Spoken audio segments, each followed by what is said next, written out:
Bienvenue dans Le Pouvoir du Podcast. Je suis Mélanie Hong, experte en stratégie et marketing de podcast. Ma mission, c'est de vous aider à développer la visibilité, les audiences et la rentabilité de votre podcast. Alors, si vous êtes ici, c'est que vous avez un podcast et que vous êtes prêt à le faire passer à la vitesse supérieure. C'est parti pour l'épisode du jour.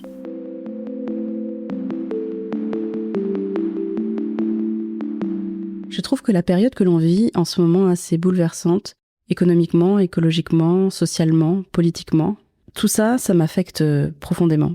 C'est peut-être votre cas aussi. Je suis féministe, écolo, antiraciste, j'en parle assez ouvertement dans ma vie de tous les jours, mais au travail, dans mes contenus et dans mon podcast, même s'il s'appelle Le Pouvoir du Podcast, et que je parle beaucoup d'impact, je me demande toujours, et surtout en ce moment, comment faire plus et mieux, parce que ces convictions ne transparaissent pas forcément, et je me suis demandé s'il fallait les intégrer, si nos engagements personnels avaient leur place dans nos podcasts. Est-ce que nos prises de parole sur ces sujets ont du sens ? Est-ce que c'est nécessaire ? Est-ce que ça peut devenir aussi un levier de différenciation ou de croissance ?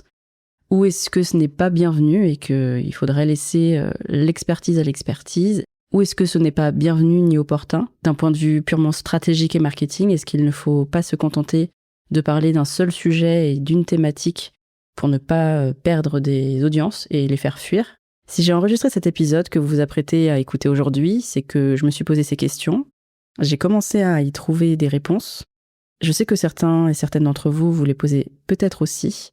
Alors j'ai invité une personne qui me semblait très à même de pouvoir éclairer ce sujet. J'ai invité pour en parler Thomas Burbidge, entrepreneur, créateur du podcast Young, Wild and Freelance. Thomas, c'est celui qui assume pleinement ses convictions dans toutes ses prises de parole. Il fait de ses engagements écologiques et sociaux un élément fort de son positionnement, à la fois dans ses prises de parole, mais aussi maintenant dans ses offres. Avec Thomas, on a parlé de la manière dont il a intégré ses valeurs personnelles dans sa création de contenu, de comment cet alignement est devenu un levier de performance et pas un frein. Il aborde aussi le sujet de la responsabilité des créateurs de contenu et des podcasteurs dans le débat public. Et pour finir, pour que cet épisode soit aussi actionnable pour vous, il parle de différentes postures que l'on peut prendre pour aborder des sujets sensibles dans son contenu. C'est un échange qui est assez différent des autres épisodes que je vous ai présentés jusqu'ici, mais je pense qu'il a toute sa place parce qu'on parle du pouvoir et de l'impact du podcast dans ce podcast. C'est un épisode que j'avais pas forcément prévu d'enregistrer, mais à la fois mes questionnements actuels, des échanges avec vous et puis une newsletter de Thomas ont fini de me convaincre de l'approfondir. Donc j'espère qu'il vous plaira et j'attends vos retours après l'écoute. C'est parti.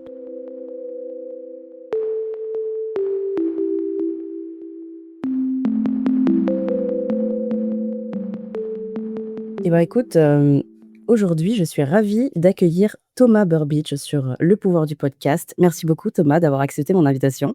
Mais avec grand plaisir, merci à toi de m'avoir invité. Ça m'a beaucoup touché les mots que tu as utilisés dans ton mail pour m'inviter à prendre la parole ici. J'allais revenir là-dessus parce que je crois que c'est la première fois que je fais ça. D'habitude, je prévois des invités longtemps à l'avance. Et là, tu n'étais pas du tout dans mon planning, je t'avoue. Je me suis incrusté. C'est ça. Mais voilà, j'en suis très contente parce que, et d'ailleurs, c'est de mon initiative. J'ai reçu, je crois que c'était fin janvier, une des éditions de tes newsletters. Ça fait longtemps que je suis abonnée à tous tes contenus, que ce soit newsletter, Instagram, LinkedIn. Je crois que je te suis partout, en fait. Et j'ai reçu fin janvier une newsletter qui s'appelait, je crois, On vaut mieux que ça. Tu partageais une réflexion de manière générale sur voilà, l'écosystème des indépendants qui avait surtout à ce mois de janvier, développé leurs objectifs de l'année et ils prenaient surtout en compte notamment les objectifs financiers, principalement. Et qu'on met en avant sur LinkedIn, Instagram, TikTok, et cetera, nos expertises. On partageait des contenus de plus en plus courts. On était félicités quand on arrivait à faire un super marketing. Mais par contre, quand on parlait d'enjeux plus globaux, sociétaux, que ce soit écologie, que ce soit, je crois que l'exemple que tu donnais, c'était l'impact notamment de l'IA sur l'écologie. Et ben là, il y avait plus personne et c'était difficile de répondre pour la plupart des entrepreneurs. Et donc tu interrogeais cette posture en demandant: est-ce qu'on ne devrait pas faire mieux que ça en prenant en compte les enjeux sociétaux dans nos pratiques et dans nos activités de manière générale? Donc ça, c'est un peu le message que j'ai reçu, enfin que j'ai compris en recevant ta newsletter Et ça a beaucoup résonné en moi puisque, j'ai cette approche de l'entrepreneuriat comme, quelque chose qui va avoir un impact sur la société. Voilà, cette longue introduction pour dire que je t'invite Le et j'en suis contexte est posé ravie. au moins. Voilà. Donc aujourd'hui, on va parler notamment de cette approche holistique et globale, mais aussi, évidemment, quand même, on ne sort pas, complètement, du sujet de création de contenu parce que tu es créateur du podcast Young, Wild and Freelance. Tout à fait. Donc, la première question que je voulais te poser, Thomas, c'est, voilà, tu es, indépendant depuis plusieurs années maintenant, presque 10 ans, 2016, mon lancement. 2016, c'est ça? Donc, 9 ans. Et il me semble que, en 10 ans, on évolue beaucoup. Quand et comment ton approche plus systémique et plus sociétale de l'entrepreneuriat est apparue dans ton activité? Je pense qu'il y a en gros, il y a 2 dimensions de ma réponse. Je pense qu'il y a une dimension où ça a toujours plus ou moins été un truc, qui était là quelque part dans le fond, dans le sens où, par exemple, j'ai été élevé comme un végétarien. Mes parents, ne m'ont jamais donné de viande quand j'étais bébé. Mes parents, c'était un peu les hippies, qui faisaient tout bio, faisaient leur pain à la main, enfin, il y avait des préoccupations, écologiques notamment et aussi un peu de santé et donc il y a des choses dont j'ai hérité comme ça, donc le végétarianisme et par la suite, j'ai redécouvert à quel point c'était un engagement écologique d'être végétarien. Donc bref, il y a tout ça qui est un peu, plein de choses comme ça qui étaient là depuis toujours, mais c'est pas pour autant qu'elles étaient connectées avec ma vie de travailleur, puis ma vie d'entrepreneur. En parallèle, je pense qu'il y a aussi tout un cheminement que j'ai eu dans ma vie au sens global de réflexion sur, l'écologie, sur le féminisme beaucoup, grâce aux merveilleuses personnes qui ont été autour de moi et qui m'ont beaucoup éduqué sur le sujet, dont mon associé, ma meilleure pote, ma copine, enfin voilà, plein de personnes qui ont eu un gros rôle là-dessus, qui fait qu'une fois que tu as ouvert les yeux sur, les violences systémiques, les violences sexistes, l'organisation de notre société qui récompense plus les hommes que les femmes, enfin, une fois que tu l'as vu, tu peux plus le dévoir. Tu as ouvert les yeux dessus et tu ne peux pas faire, abstraction après. Donc je pense qu'il y a plein de sujets comme ça, où petit à petit, j'avais plus de compréhension. Ça a renforcé des choses qui étaient déjà là et ça a avancé au même rythme que moi, j'avançais en tant qu'humain et en tant qu'entrepreneur.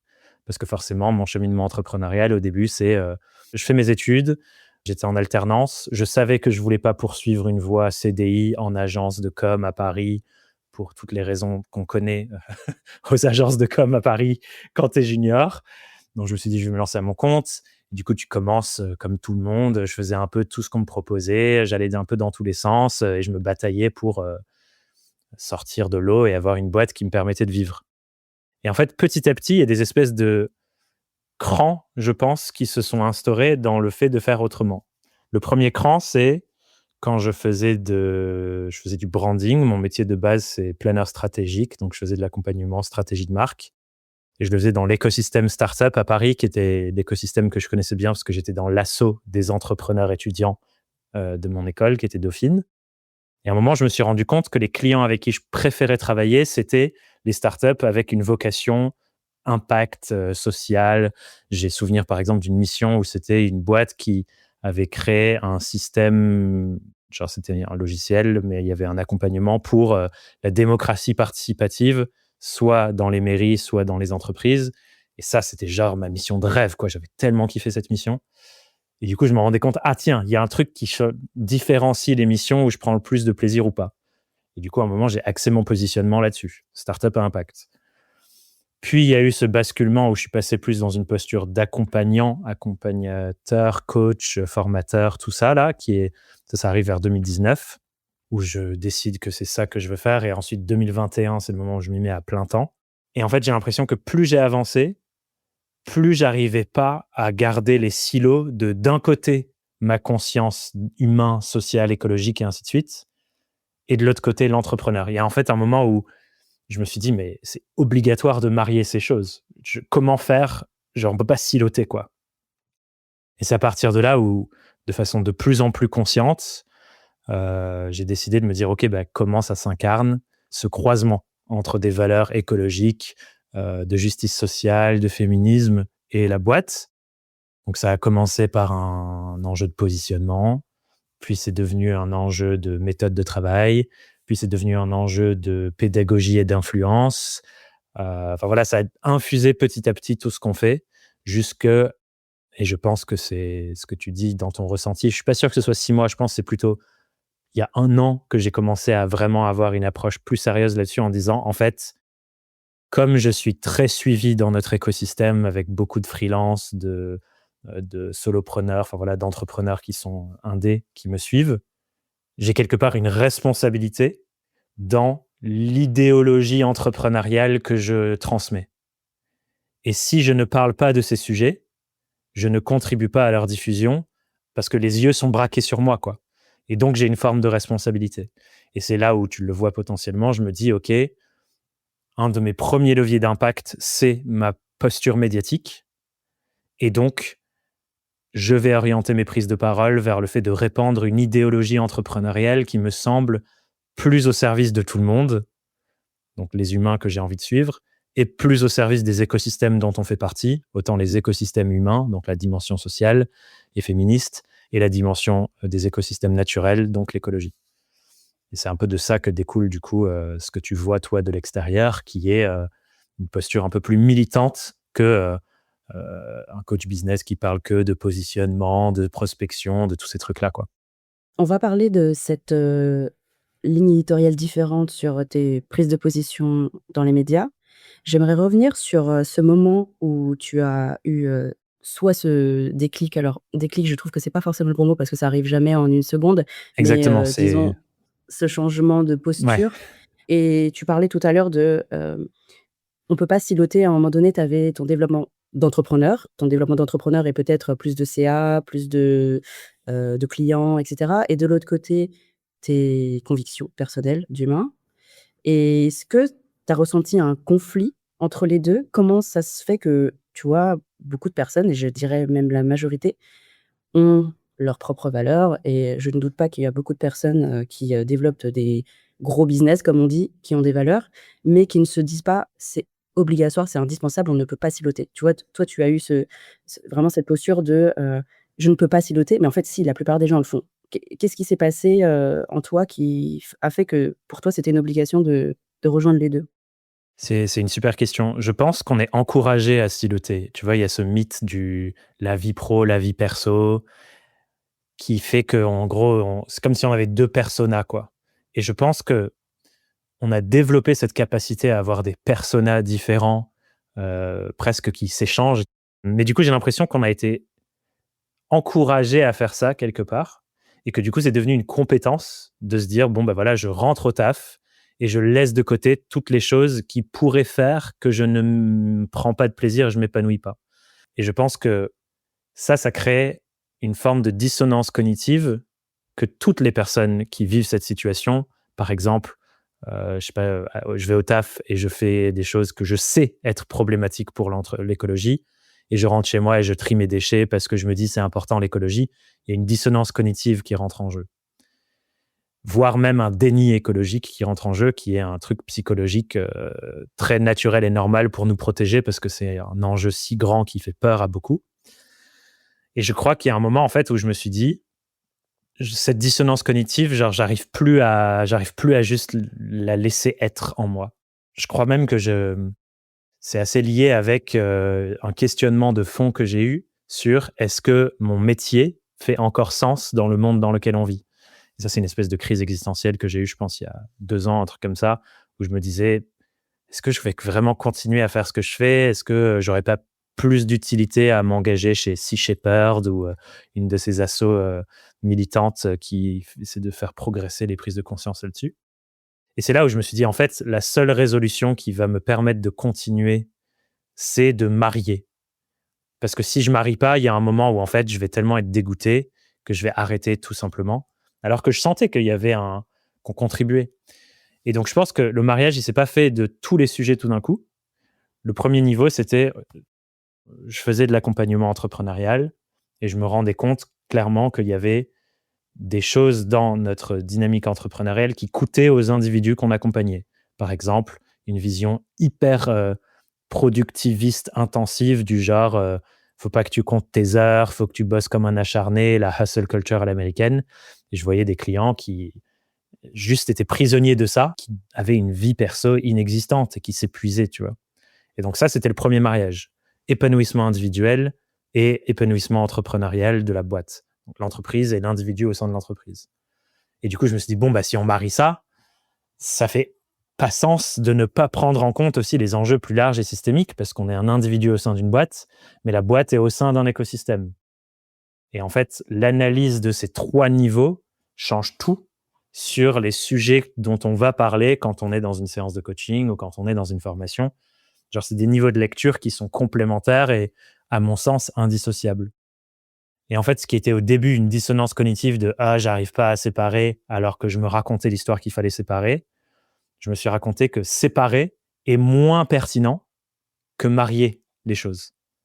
Et depuis que c'est ce truc-là, ce déclic de me dire, en fait, il y a plus de pertinence dans mon métier si je prends en compte tous ces enjeux, c'est ça qui m'a permis de faire le switch et de plonger. Parce que je me suis dit, c'est meilleur avec que sans. Autant pour moi que pour les clients que j'ai envie d'aider. Ouais, donc si c'est plus avantageux, finalement, c'est moins difficile, il y a moins de résistance, ce que j'imagine. À ce moment-là, parce que c'est peut-être plus pertinent pour toi, pour ton alignement personnel, mais tu parlais aussi pour tes clients.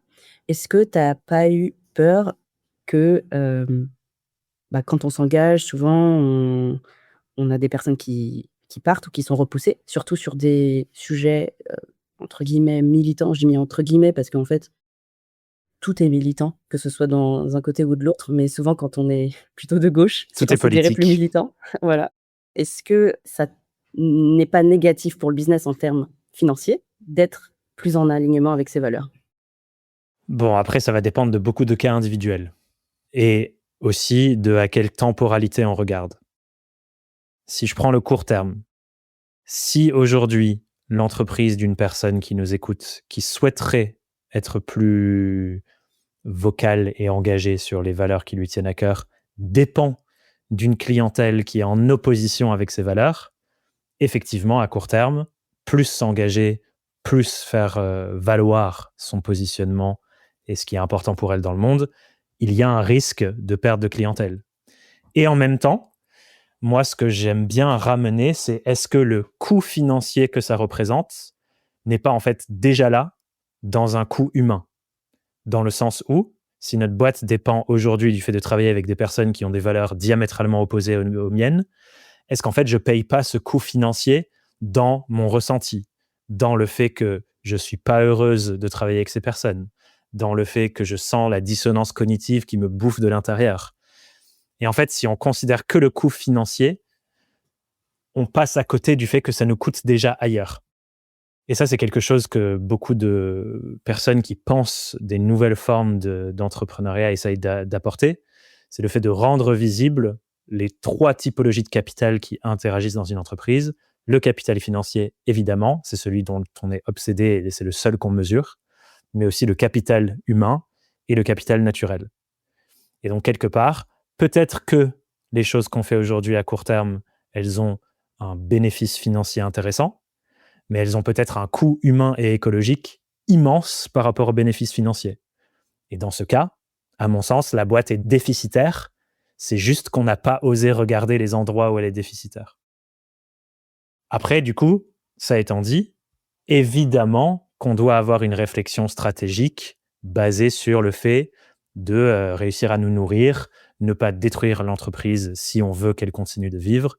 Et donc, il y a un cheminement stratégique à poser. Comment je fais pour avancer dans une nouvelle direction plus en cohérence avec ce qui me semble utile pour les humains et pour le monde, et en même temps que cette transition, elle se fasse de façon fluide sur les finances pour ma sécurité personnelle.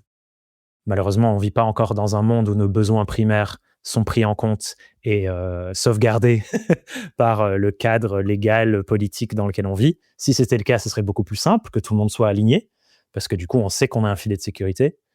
Comme Dans un revenu l'hypothèse, universel, par exemple? par exemple, exactement. Mais tant qu'on n'a pas que le système ne prend pas en compte le filet de sécurité pour nous, eh ben, faut qu'on prenne ça en compte, évidemment. Donc ça, il y a ces 2 réflexions. L'autre chose que je veux te dire aussi sur ce sujet, c'est que de mon observation, mon expérience et aussi ce que je me raconte, parce qu'il y a une volonté de croire à cette réalité-là aussi, je pense que la performance financière et la performance de contribution à nos clients, qui est donc directement liée à la performance financière, plus je contribue, plus les gens sont contents, plus ça a du sens et donc plus je peux facilement vendre, développer, grandir. Elle est aussi directement corrélée à quel point je me sens aligné et donc impliqué.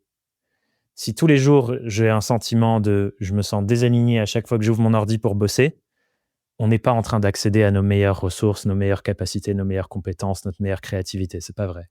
Donc, quelque part, le réalignement de valeurs où je sens dans mes tripes chaque matin que c'est utile, que ça va dans le bon sens et que clairement, je suis en train de construire le futur et le monde que je veux voir sous mes pieds, eh bien, en fait, ça débloque plein de choses, plein de ressources. Et donc, à mon sens, ça mène vers le fait de faire quelque chose plus viable financièrement, évidemment avec une réflexion stratégique de fond. C'est pas juste je suis engagé pour la planète et donc je vais gagner plein de sous. C'est pas vrai. Il faut marier les trois sujets. Et pour l'instant, il y a un déséquilibre vers la finance et vers les aspects monétaires et les autres sont pas pris en compte. Je pense qu'il faut rééquilibrer les trois. Ouais, et j'ai envie d'y croire aussi avec toi. Et je vais donner même un exemple à ce que tu dis. Parce que c'est vrai que ma question, c'était un peu l'avocat du diable en disant est-ce qu'on ne va pas perdre de Évidemment, mais c'est l'argent ton rôle. finalement C'est ton en rôle. alignant nos valeurs. Moi, je l'ai vécu aussi, cette situation-là à plusieurs reprises. Avant, j'étais avocate en droit dans un cabinet d'affaires. Donc, tu peux imaginer une dissonance cognitive quotidienne. Je suis devenue créatrice de podcasts, mais ensuite, pour gagner des sous, j'ai créé des podcasts pour des entreprises. Et petit à petit, de créatrice de podcast, donc meilleur alignement créatif, mais pas client final. Je suis devenue créatrice de podcast pour les entreprises de type fondation, association, et cetera. Enfin, c'est les seuls clients que j'ai en B2B et j'accompagne des personnes qui ont un impact positif. Du coup, je le vis aussi, mais je voulais dire ça parce qu'en fait, j'ai réalisé, cette résistance humaine, ce coût humain dont tu parles, un jour où je faisais la production d'un podcast institutionnel, on va dire et chaque script à écrire me mettait, dans des états pas possibles. Mmh. Parce qu'en fait, je faisais la promotion d'un service que je n'ét dont je n'étais pas alignée. Au début, je pensais que c'était, parce que c'était les vacances, Mmh. j'avais pas trop le temps et puis après je me suis dit: «Non, mais en fait, peut-être parce que le client est un peu pénible» et puis en fait, je me racontais des histoires et à la fin, j'ai compris, je me suis dit: «Mais en fait, ça ne m'intéresse pas, il n'y a pas de finalité ni de sens». Ce qui fait que j'ai mis 6 mois à écrire, un truc, à Bah sortir la ouais. série, alors que d'habitude, ça prend 1 mois et si tu es aligné, en fait, c'est non seulement ça te prend beaucoup moins de temps, mais ça t'énergise.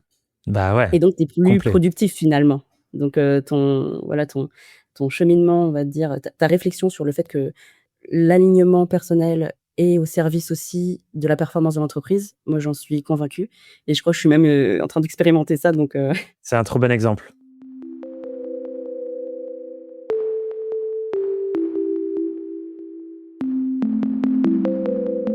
et maintenant pour, la façon dont ça peut se traduire dans ce qu'on raconte dans notre création de contenu, tu parlais tout à l'heure que ta posture avait changé, peut-être ta façon de faire et ta manière d'écrire sur les réseaux sociaux ou sur, ta chaîne YouTube ou ton podcast avait changé.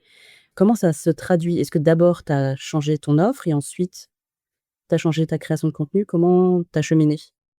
C'est une bonne question. Je me souviens pas exactement, du processus, de l'historique. Parce que je pense que tout se fait un peu en parallèle, petit à petit, de façon quasi invisible, jusqu'à ce qu'il y ait une décision de, entre guillemets, «de rupture», quoi. Donc je pense que dans le programme d'accompagnement, ça a toujours été là, jusqu'à ce que ce soit totalement assumé. Et pareil, dans la création de contenu, c'était là par touche, jusqu'à ce que ça devienne une décision stratégique. Mais le moment où, du coup, il y a eu une décision franche, de se dire: «OK, c'est par là qu'on va», ça vient avec, une réflexion, sur, un peu ce que je te disais tout à l'heure, notre responsabilité et ma responsabilité que je porte en tant que «personne publique» entre guillemets, même si bon, je suis pas une personne publique au sens, célèbre, mais dans notre petit écosystème, je suis une personnalité reconnue sur les sujets. Plus je me suis engagé sur des sujets, notamment politiques, plus je me suis dit: «En fait, on a une responsabilité médiatique de prendre la parole sur des sujets parce qu'on a une part d'attention. Les gens nous prêtent une part d'attention et donc on a une responsabilité de parler de ça. Pour illustrer pourquoi est-ce que je suis convaincu de ça, je vais prendre l'exemple des dernières élections américaines pour parler d'un podcast très très puissant qui est le podcast de Joe Rogan, que tu connais, je pense, très certainement. C'est le podcast le plus écouté au monde. Il a eu un deal avec Spotify de je ne sais combien de millions pour l'exclusivité. 100 millions, je crois. Ouais, quelque chose d'absolument immense que je pense que tout podcasteur aimerait recevoir comme deal, n'est-ce pas? Dans les semaines juste avant le vote aux élections américaines, Rogan, il a orienté sa ligne éditoriale pour n'inviter que des personnes qui prenaient la parole en faveur de Trump et des propos d'extrême droite. Donc sur genre 4-5 semaines, il a enchaîné Musk, Zuckerberg, qui a fait toutes ces annonces-là qu'on a déjà vu passer, on les connaît, J.D. Vance, Trump, donc Vance, c'est le vice-président de Trump, un autre gros influenceur d'extrême droite, et il a tout orienté pour faire pencher la balance dans le sens d'un vote Trump.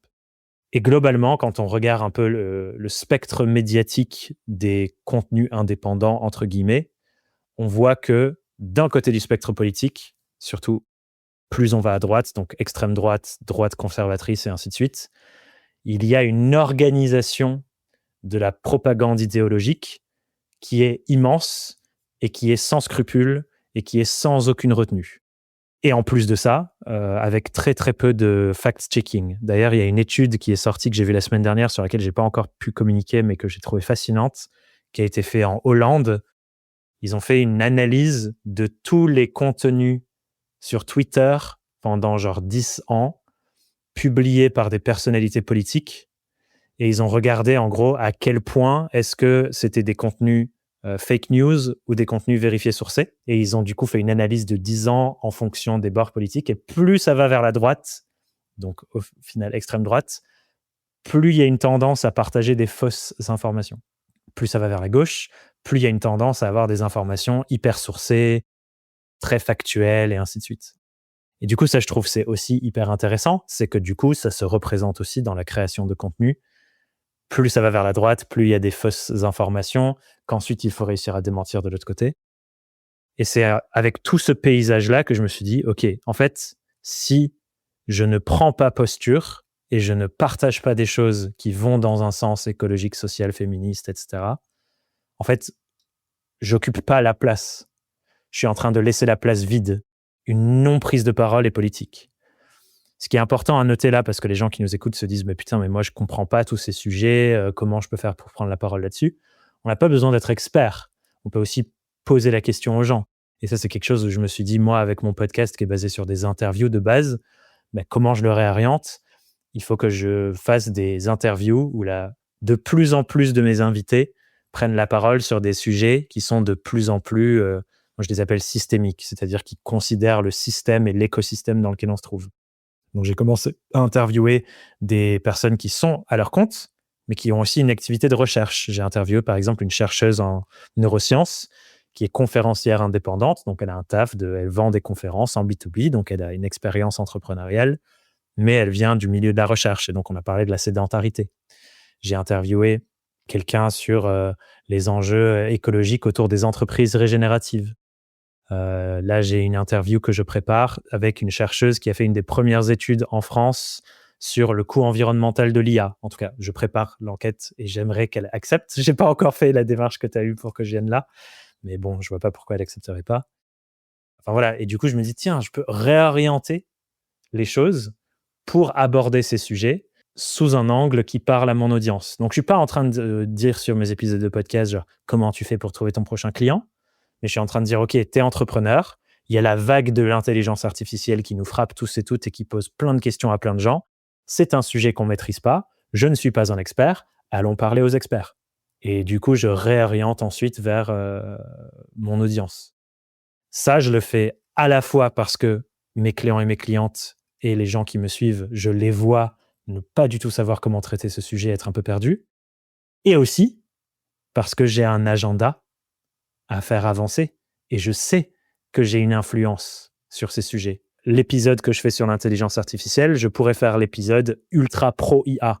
Si je fais cet épisode, c'est parce que c'est une position politique. Et les gens qui font ces épisodes, ils ont une position politique soit informée et choisie, soit malheureusement non informée, parce qu'ils ne se sont pas posé la question du coût écologique de l'IA, du coût social, où il y a des gens affreusement mal payés qui regardent des contenus horribles, pornographiques toute la journée pour dire non, ça rentre pas dans la base de données. Oui, ça rentre. Ah non, ça rentre pas. Et en fait, beaucoup de gens qui utilisent ChatGPT chez eux ne savent pas ça. Enfin bref, voilà. Je pourrais en parler pendant des heures, mais je pense que tu as compris la Ouais. posture que j'essaie de prendre. Ouais, c'est un bon exemple, de parler de comment tu as réorienté ton podcast avec, cette responsabilité que tu as ressentie de contribuer au débat public finalement, à travers, tes choix éditoriaux. Ce que je comprends, c'est que alors moi qui suivais aussi, Young Wild Influence avant cette réorientation, tu interviewais des indépendants qui parlaient de leur activité, qui donnaient, leur retour d'expérience et qui pouvaient faire avancer aussi ceux qui écoutaient, celles et ceux qui écoutaient. Aujourd'hui, tu comme tu le dis bien, tu essayes de choisir des invités avec des angles sociétaux, que ce soit l'IA, l'écologie, même je crois que j'ai écouté il y a pas longtemps l'entrepreneuriat et la parentalité, des sujets comme ça où tu as pris la parole aussi, de manière, en solo pour parler de est-ce qu'on reste sur les réseaux sociaux après que le fact-checking ait été arrêté? Enfin, c'est vraiment des sujets sociétaux, mais en lien quand même avec les intérêts de l'audience, puisqu'on parle de marketing, de réseaux sociaux, d'entrepreneuriat et de parentalité et cetera. Donc il y a cette intégration des enjeux sociétaux dans tes contenus. Est-ce que tu les réfléchis aussi pour qu'ils servent ce que tu vas vendre derrière? Parce que, comme on disait tout à l'heure, il faut aussi vivre et que ça soit stratégique. Tout à fait. Ou est-ce que tu te dis à partir du moment où ça intéresse mon audience parce que c'est des sujets qui vont intéresser les indépendants, ça travaille, aussi mon personal branding, ma notoriété et cetera. Là, j'amène un petit coup de marketing quand même dans mes Bah, c'est questions. important, bien sûr. Mais en Ouais. fait, ce qui est intéressant là-dessus, c'est que quand on va faire ça dans nos contenus, ça va créer une attente de cohérence avec le reste. Donc, imaginons le monde où je fais ça sur mes contenus, sur mes réseaux, sur mon podcast, et ensuite les gens derrière achètent une formation, et c'est, je sais pas, de la prospection pure et dure à l'ancienne, dégueulasse. Mais en fait, il y a un manque de cohérence là-dedans. Et donc, c'est pas au service ni du message de base, ni du développement de l'entreprise. Donc, c'est ça que je trouve fascinant, c'est que aussi cette démarche, elle me force à avoir plus de cohérence dans notre méthodologie d'accompagnement et dans la finalité. Ce qui est intéressant aussi là-dedans, c'est que effectivement, on voit, et je pense que tu le vois aussi, il y a un mouvement de notre écosystème qui a besoin d'être accompagné. Et donc, ça, c'est quelque chose en faisant partie de l'écosystème des indés que j'ai observé. Il y a un ras-le-bol qui se met en place, des promesses miraculeuses, de faire 10 000 euros en 3 mois alors que tu commences à zéro sans compétences, d'atteindre ces fameux 6 chiffres, blablablou. Ce poids de cette vision unique de ce que ça veut dire réussir. Et donc, il y a un contre-mouvement qui se dit, en fait, ça ne me va pas. Et ce contre-mouvement, pendant longtemps, il n'a pas eu d'espace d'écho pour que ces personnes se disent, en fait, j'ai raison. Je ne suis pas une minorité qui ne pense pas comme les autres et j'ai pas de maison. J'ai une maison. Quand je vois Thomas prendre la parole, enfin, quelqu'un qui comprend ma réalité. Et heureusement, je suis loin d'être le seul. Il y a plein d'autres porte-paroles de cette vision-là entrepreneuriale. Et il y en aura de plus en plus, je l'espère. Mais du coup, ça offre un écho à une catégorie particulière de personnes qui n'embrassent plus le discours dominant qui est encore là. Et moi, je le vois dans les clients qui arrivent à nous. Donc, il y a clairement une cohérence du début du funnel marketing, si tu veux qu'on parle marketing, jusqu'à la dernière échelle de l'offre. Tout ça doit être cohérent, évidemment. Et je pense que de toute façon, quand on a cette réflexion de se dire j'ai envie de m'engager davantage sur les causes sociétales qui me tiennent à cœur, ça s'infuse quoi qu'il arrive dans toutes les dimensions de l'entreprise. Mais je pense que la réflexion, elle doit justement partir de l'inverse. Comment je le fais dans mes offres et jusqu'à où je remonte publiquement. Parce que ça, c'est quelque chose dont on n'a pas parlé encore, mais est-ce que tout le monde doit prendre un rôle de militant médiatique? Je ne suis pas certain.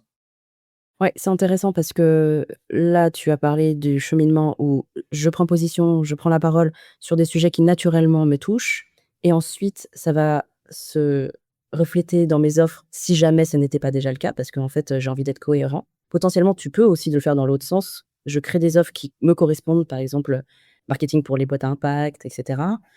Et ensuite, je vais prendre la parole et ça paraît presque plus évident dans ce sens-là puisque tu as l'offre et puis tu prends la parole auprès de tes cibles qui correspondent. Moi, je pense que dans les 2 sens, c'est intéressant et en tant que podcasteuse et personne qui accompagne des personnes qui ont des podcasts, je trouve que c'est intéressant l'ordre où je prends la parole et ensuite je crée des offres. Parce que souvent, les personnes, qui ont des entreprises avec un service qui est leur expertise, quand ils créent leur podcast, il y a des podcasts qui n'ont rien à voir sur des sujets et en fait, petit à petit, ils rêvent d'en vivre, mais d'en vivre pas parce que pour gagner plein d'argent, mais parce que c'est leur passion in Oui. fine, pas un peu cachée, puis de plus en plus publique et ils ont besoin de faire le sens inverse et de créer une offre dans ce sens-là. Après Donc quoi, c'est pour ouais, ça tout à que fait. je trouve que ton partage est intéressant dans ce sens-là. Toujours pour parler de l'audience qui nous écoute, toi, tu accompagnes des indépendants, mais quelqu'un qui, voilà, serait, dans un autre domaine, peu importe, est-ce que tu aurais des conseils, même si tu pourrais en avoir plein, je suis sûre, pour prendre en compte cette dimension systémique dans son activité ou ses prises de parole? Parce que je sais que, comme tu disais, il y a un cheminement et c'est peut-être il y a 1 an que, voilà, tu as fait les choses petit à petit. Moi, j'ai vraiment, en mémoire les moments où tu as dit, que ce soit sur Instagram, sur LinkedIn ou, dans ta newsletter ou dans ton podcast: «Là, je veux que les choses changent». Je sais plus comment tu disais ça, mais «Guys, il faut que je fasse les choses Qu'on se autrement, réveille, ça quoi. ne me va plus» et tu faisais quasi un manifeste en disant: «Maintenant, je vais changer les choses». Peut-être il y a des personnes qui oseront pas faire de manière aussi radicale, mais est-ce que tu as des conseils pour prendre un peu de hauteur et prendre en compte les enjeux qui les touchent? Tout à fait.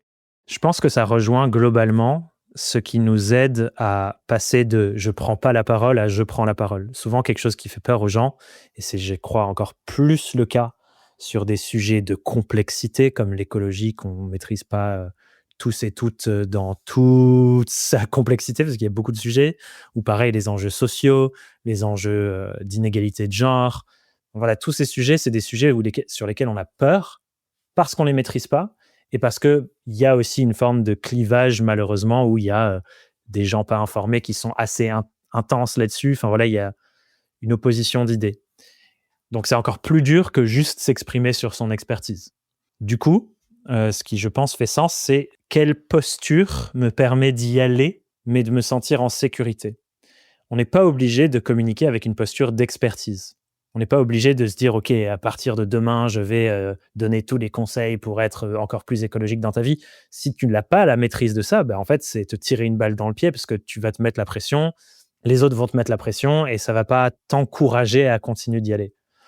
Du coup, 2 postures qui peuvent être très aidantes pour se lancer dans ce bain-là. Posture de l'explorateur ou de l'exploratrice. L'exemple que ça pourrait être, c'est, donc il faut pas que je prenne des indés. Qu'est-ce que je pourrais prendre? Je pourrais prendre, OK, quelqu'un, salarié dans une PME. Qu'est-ce qu'on pourrait faire? Bon, posture de salarié, on pourrait se dire: «OK, je suis salarié dans telle boîte.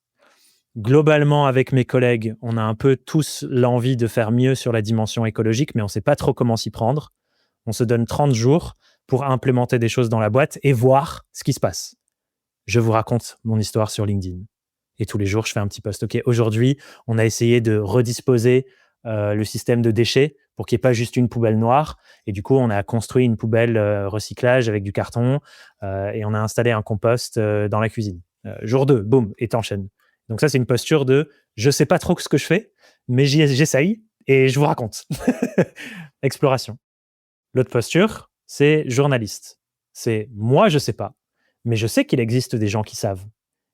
Je vais leur poser des questions pour qu'ils me donnent des conseils sur ma situation. Et ça, c'est une autre posture où, pareil, dans ces deux-là, on enlève la pression d'avoir raison et du coup, on décale le débat. Le débat, il n'est pas sur est-ce que c'est vrai, est-ce que c'est pas vrai, est-ce que tu as raison, est-ce que tu as tort. Le débat, il est ailleurs. L'enjeu, il est sur tu vas avoir de l'encouragement, ok, trop bien, tu vas avoir du conseil, ça va créer une sorte de mouvement. Tu pourrais le faire sous forme de challenge même. Pour conclure, c'était ces 2 postures-là, je les trouve vachement intéressantes et de le faire sous l'angle défi, challenge, jeu, je trouve que c'est un troisième truc qui peut nous aider à mettre le pied à l'étrier, de se dire: «OK, c'est pas un truc que je décide pour le restant de ma vie. Je me donne un petit challenge que je vais documenter publiquement comme un explorateur ou une exploratrice» et c'est ça, la façon de mettre le pied à l'étrier pour prendre la parole et je trouve que c'est génial. Je vais donner un exemple pour les indépendants quand même. parce que je les maîtrise un peu mieux. Imaginons, je suis créatrice de site web, je fais du dev de site. Je me dis, OK, je me lance le défi que le prochain site que je fais pour un client, je veux que son score sur les outils de calcul du poids carbone d'un site soit de X. Je veux que mon score il soit ça, ou alors que ça diminue de 30% par rapport à mon dernier score. Je vous raconte au fur et à mesure ce que j'essaie de mettre en place pour ça. Ça, c'est génial. Je ne dis pas je suis l'expert des sites web bas carbone, je vous explique comment faire, c'est je vais essayer, je vous dirai ce qui a le plus d'impact. Trop intéressant en plus. Super intéressant et puis la personne qui lit ça, elle est aussi pas forcément experte et elle découvre et elle apprend en même temps donc c'est tout bénéfice et si je peux ajouter pas une posture parce que c'est la même que la tienne, explorateur ou journaliste, c'est que dans, ce qu'on crée donc nos podcasts, on a l'outil rêvé pour être journaliste puisqu'on a un micro et potentiellement si vous avez déjà des interviews, vous pouvez faire une réorientation d'invités comme tu l'as fait toi Ouais. et si vous avez aussi, des réseaux sociaux où vous prenez la parole sur des réseaux sociaux, souvent, tu sais, on dit, il y a, la stratégie, notamment sur LinkedIn, tofu, mofu, bofu, heu, haut du funnel, milieu et fin du funnel marketing pour, parler aux personnes de manière large, ensuite de plus en plus à ta cible et la partie la plus large, le grand public, ceux qui ne sont pas forcément nos prospects, mais pour avoir le plus de notoriété possible. Souvent, un conseil, c'est de parler de soi, c'est de raconter, les choses, pas forcément de sa vie privée, mais qui nous touchent. Je sais pas, j'adore le chocolat, ce week-end, j'ai fait ça avec mes enfants. Enfin, souvent on se dit, voilà, parlez un peu de vous pour connecter avec, les gens et je trouve que, utiliser cette partie du tunnel marketing pour parler de ce qu'on fait déjà, de ce en quoi on croit et de nos valeurs, c'est assez pertinent dans le sens où on va pas s'engager à dire: «Je crée, plein de contenu que là-dessus», mais c'est juste une anecdote en passant. Par exemple: «Vous ne le saviez pas, 4 choses sur moi. Un, je suis végétarien. 2, je sais pas, je me balade en forêt tous les week-ends» et c'est des petites touches qui ne prennent pas position pour, quelque chose, très, militant, mais qui donnent aussi un peu une idée des valeurs, qu'on a. Donc, je me Mmh. dis que ça peut aussi être un 1er pas.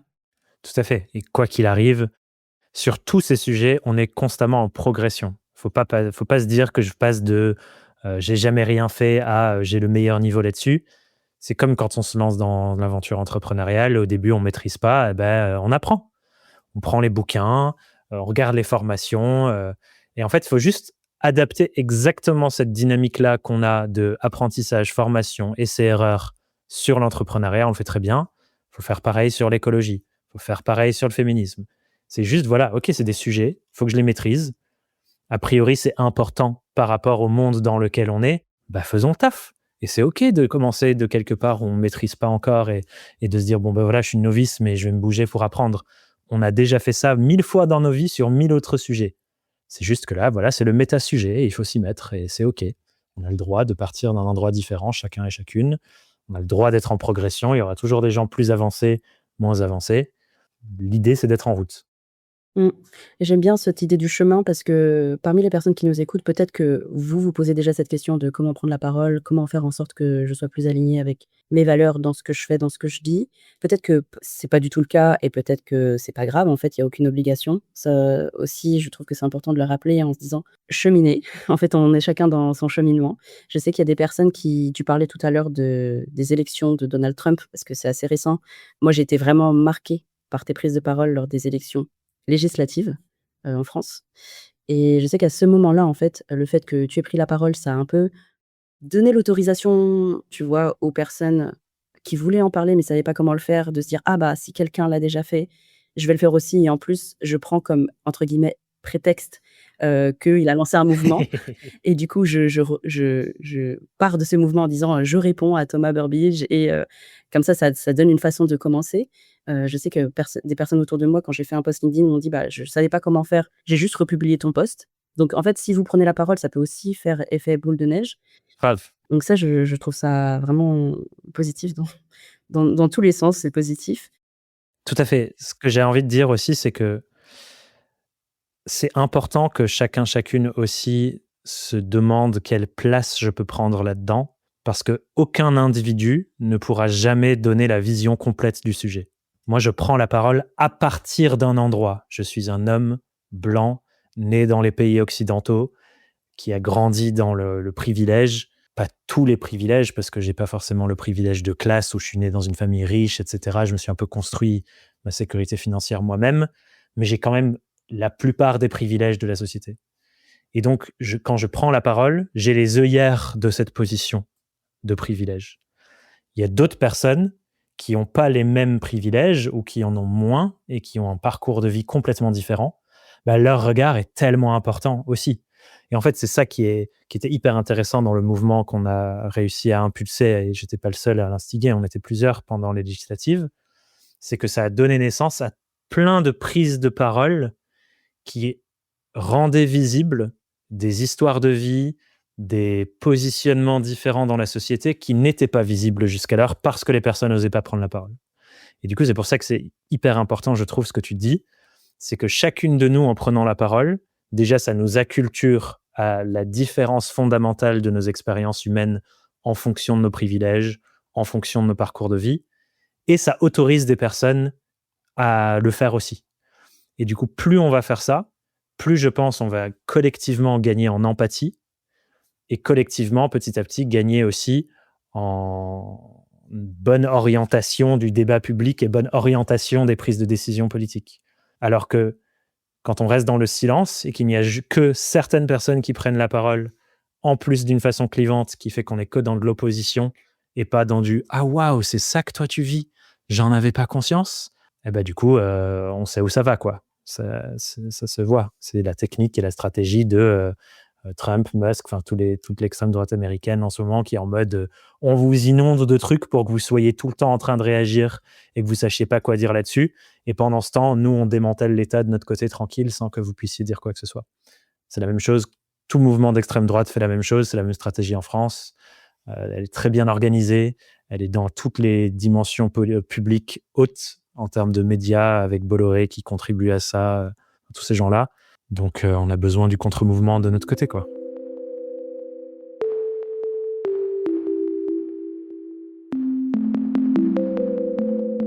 À ton avis, quelle place ces contenus longs, donc que ce soit un podcast ou une chaîne YouTube, dans l'impact sociétal des prises de position sur Internet? Je dis sur Internet parce que ça peut être réseaux sociaux, YouTube, LinkedIn, c'est un réseau social, newsletter, et cetera. En fait, j'ai l'impression qu'il y a aujourd'hui beaucoup de contenus courts et tous les algorithmes font en sorte que ça incite à avoir des contenus de plus en plus courts, du snack content, des 30 secondes sur TikTok, et cetera.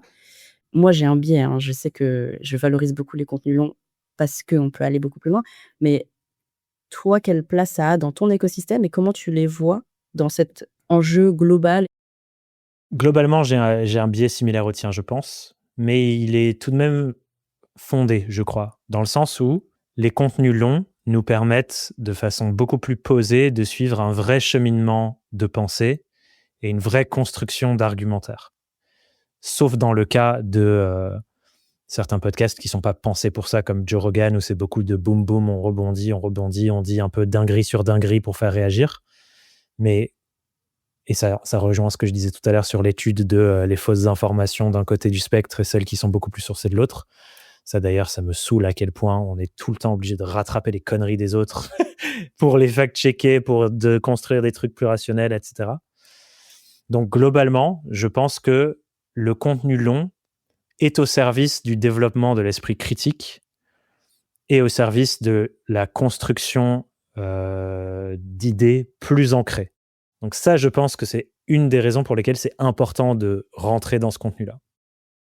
Et en même temps, je crois qu'il y a aussi un combat important à mener de l'autre côté, sachant que du coup, c'est pas forcément les mêmes personnes qui vont faire les mêmes choses, mais sachant que nous sommes une espèce qui ne fonctionne pas vraiment à la rationalité, mais qui fonctionne beaucoup à la post-rationalisation, c'est-à-dire on prend des décisions, on fait des choses, et plus tard, on essaye de construire un cheminement logique qui justifie notre décision.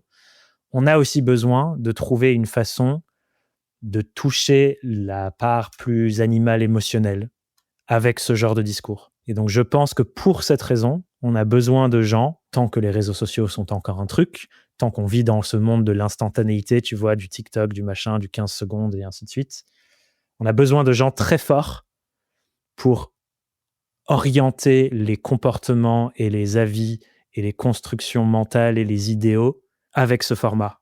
Et je pense que c'est deux choses qui vont de pair. Donc moi, ce que j'essaye de faire, et malheureusement, je n'ai pas encore l'espace-temps disponible pour le faire, c'est d'essayer de jouer sur les deux tableaux. C'est-à-dire que j'ai des contenus un peu fouillés, longs, bien pensés, structurés, qui permettent de construire un cheminement critique. Et j'essaye de les amplifier avec beaucoup de contenu court. Donc, il y a des fois, pendant 2 semaines, je suis à fond, j'y arrive bien, j'en ai 2 par jour qui partent, TikTok, Shorts, machin, un peu partout. Et après, je me fais prendre par le quotidien de gérer une boîte. Et du coup, j'y arrive plus. Mais c'est ça un peu ma projection de comment j'aimerais organiser les choses. C'est du contenu long qui appuie et qui permet aux gens d'avoir une vraie pensée critique sur un sujet. Et pour l'accélérer, beaucoup de trucs courts qui font un peu réagir, qui sont faciles à partager, qui vont se disséminer un peu partout et qui permettent de toucher d'autres personnes. Et en ce moment, je réfléchis beaucoup à ça. Il y a un livre, peut-être que j'ai là, oui, que j'ai là. 2 livres même. C'est 2 livres qui me font beaucoup réfléchir, qui viennent pas de l'entrepreneuriat, mais qui sont des bouquins basés sur... il y en a un, c'est sur la Deuxième Guerre mondiale.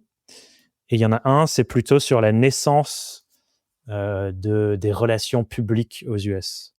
Et les 2 livres parlent de propagande. Et en fait, l'analyse qui est autour de ces livres et pourquoi je les lis, ça vient du fait qu'il y a une construction de propagande qui va dans un sens très spécifique politique qu'on voit avec Musk, par exemple, qui fait de l'interventionnisme pour essayer de faire élire l'extrême droite allemande, avec les législatives allemandes qui arrivent ce dimanche, dans 2 jours, là, parce qu'on enregistre 2 jours avant. Et ça, ce genre de truc, je me dis, OK, il y a une vraie organisation de propagande pro-extrême droite. Et donc, moi, dans ma posture militante, plutôt à l'inverse du spectre politique, je me demande, OK, qu'est-ce que je peux comprendre de cette façon de structurer de la propagande pour faire de la contre-propagande? Et donc, il y a un livre que j'ai adoré, que j'ai lu récemment, qui est justement sur la contre-propagande.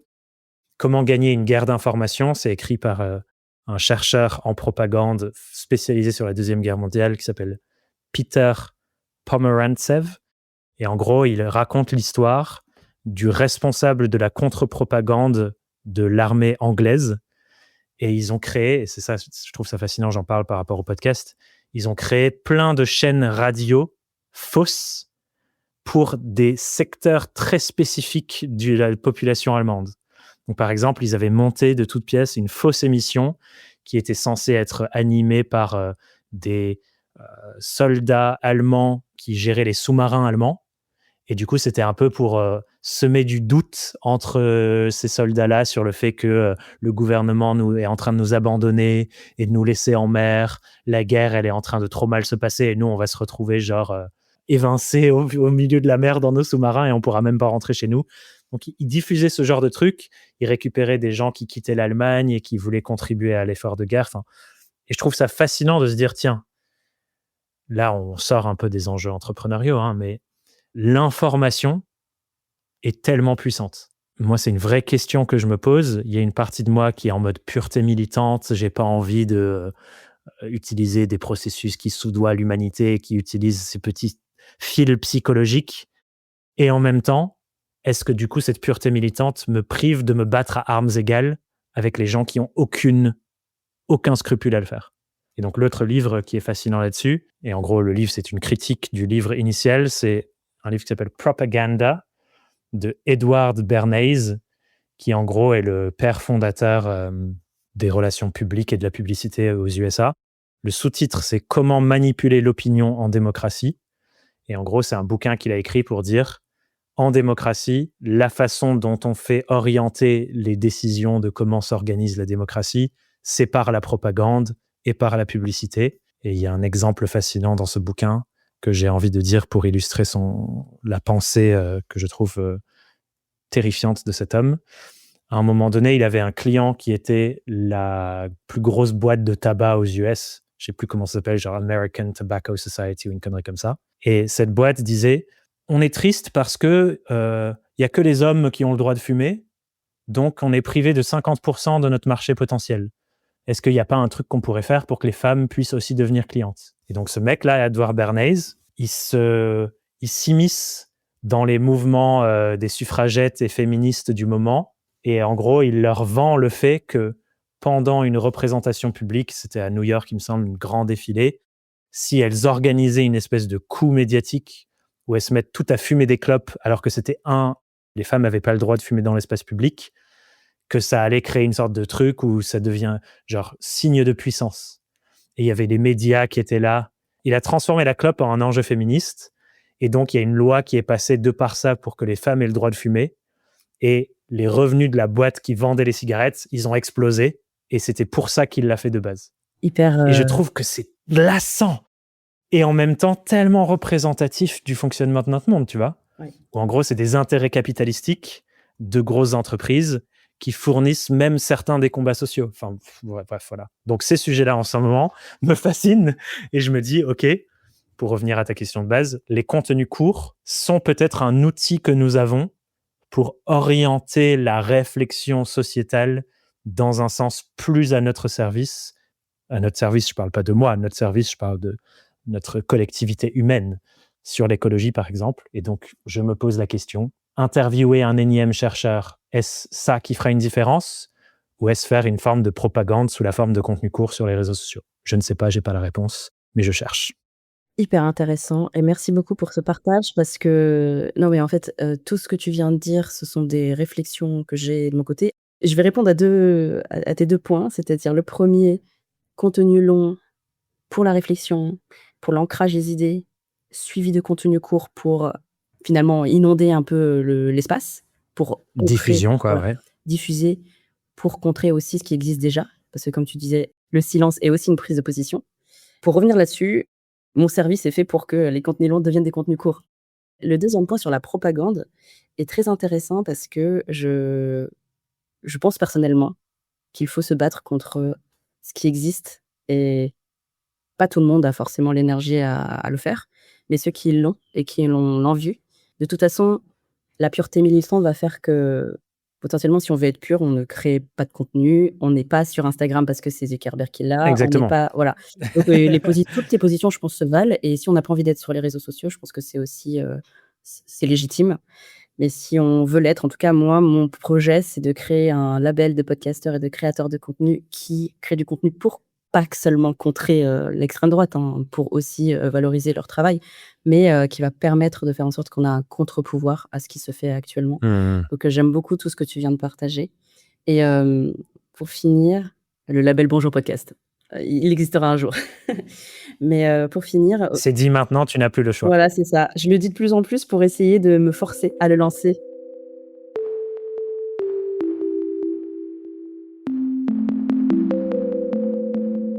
Je vais te poser ma dernière question, qui est la question signature du podcast. Pour toi, quel est le pouvoir du podcast sur toi et puis sur ton audience? Ce qui est intéressant avec ce podcast, c'est que je crois, sur le pouvoir que ça a eu sur moi, que c'est le premier projet de ma vie où je suis vraiment allé au bout des choses. Et souvent, je décris le Thomas de l'époque comme un petit chien fou. On lui lançait une croquette par là, il courait après, il n'avait même pas le temps de la choper et de la manger, que j'avais une autre idée. Et du coup, j'allais jamais vraiment jusqu'au bout de mes réflexions et de mes idées et de mes envies. Et le podcast, c'est un peu le premier truc que, de façon focus, méthodique, j'ai continué dans la durée. Et c'est un peu la promesse que je m'étais faite en mode, OK, je lance ce truc et je vais pas juste faire 2 épisodes et abandonner. Je vais tenir le rythme. Et bon, la preuve, on y est encore. Hein, ça a commencé en 2019, on est en 2025, j'y suis encore. Le rythme a été variable au fil des années, évidemment, mais ça continue. Et du coup, le fait que c'est le premier projet qui m'accompagne dans ma vie pendant aussi longtemps, je crois que le pouvoir qu'il a eu sur moi, c'est que il m'a fait grandir quelque part. Et je pense, toi, tu le sens, tu disais, tu l'écoutes un peu depuis le début. En tout cas, je pense que tu as vu une forme de cheminement, même si tu n'as pas écouté chacun des 120, 130 épisodes. On me sent grandir. Si quelqu'un aujourd'hui se tape les 120, 130 épisodes et les discussions, on voit Thomas qui évolue. Et ça, je trouve c'est hyper intéressant, ces formats médiatiques où on met beaucoup de nous à l'intérieur. C'est qu'en fait, on sent le cheminement de la personne avec le contenu. Et d'ailleurs, ces derniers mois, je me suis posé la question de est-ce que le nom du podcast reflète qui je suis et ce que je fais aujourd'hui? Et je suis plus très sûr. Donc peut-être un jour il changera, peut-être pas. Quand j'aurai l'énergie d'un rebranding, on verra. Mais Mais ça, je trouve, c'est le pouvoir qu'il a eu sur moi. C'est un des projets qui m'a le plus fait grandir et évoluer dans ma vie. L'autre pouvoir qu'il a sur moi aussi, je pense que c'est un espace très apaisant. Ce que je trouve fascinant dans les podcasts, surtout maintenant que je l'ai fait en présentiel dans un studio avec des caméras et tout, c'est que c'est un des seuls moments de nos vies où tu es sans stimulation extérieure. Moi, en tant que hôte, je suis 100% concentré sur la personne en face pendant 1 heure, 1 heure et demie, des fois 2 heures, parce que la conversation est dure et moi, je mets pas de limite de fin. Et j'adore, quoi.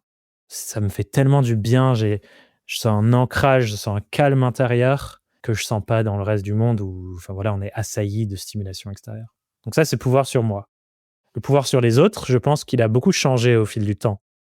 Parce que les gens qui écoutent le podcast depuis le début, je pense, c'est des personnes qui ont aussi grandi avec moi.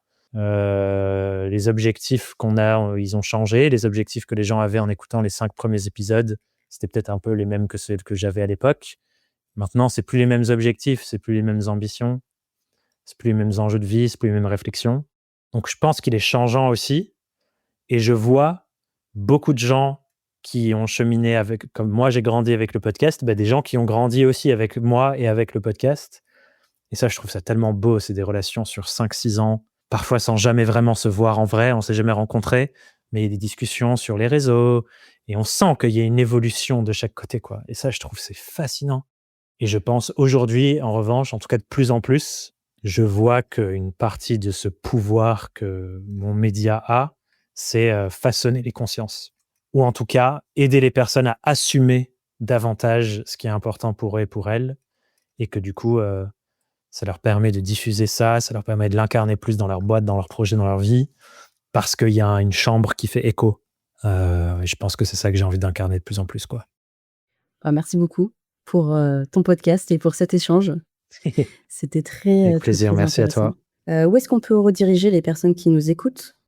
Vers le podcast, je crois qu'il n'y a pas d'autres endroits où on peut le faire. Le podcast pour les gens qui veulent écouter et peut-être la newsletter, comme tu l'as mentionné en amont, c'est un bon endroit aussi.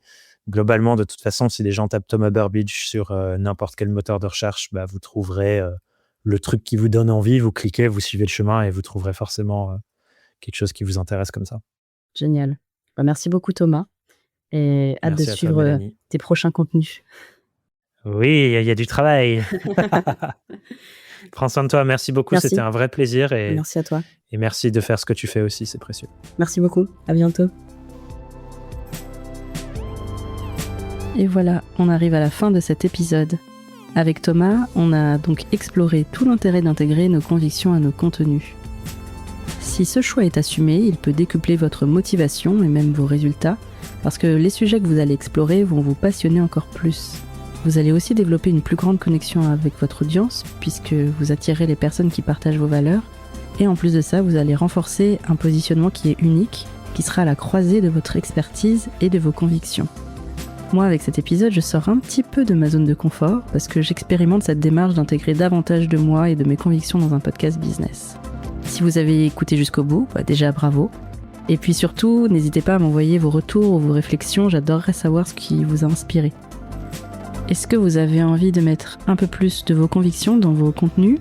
Ou est-ce que, au contraire, vous préférez maintenir tous ces mondes séparés? Est-ce que c'est une question que vous vous posez? Ou est-ce que pas du tout? Ça m'intéresserait vraiment de savoir tout ce que nos échanges vous ont inspiré.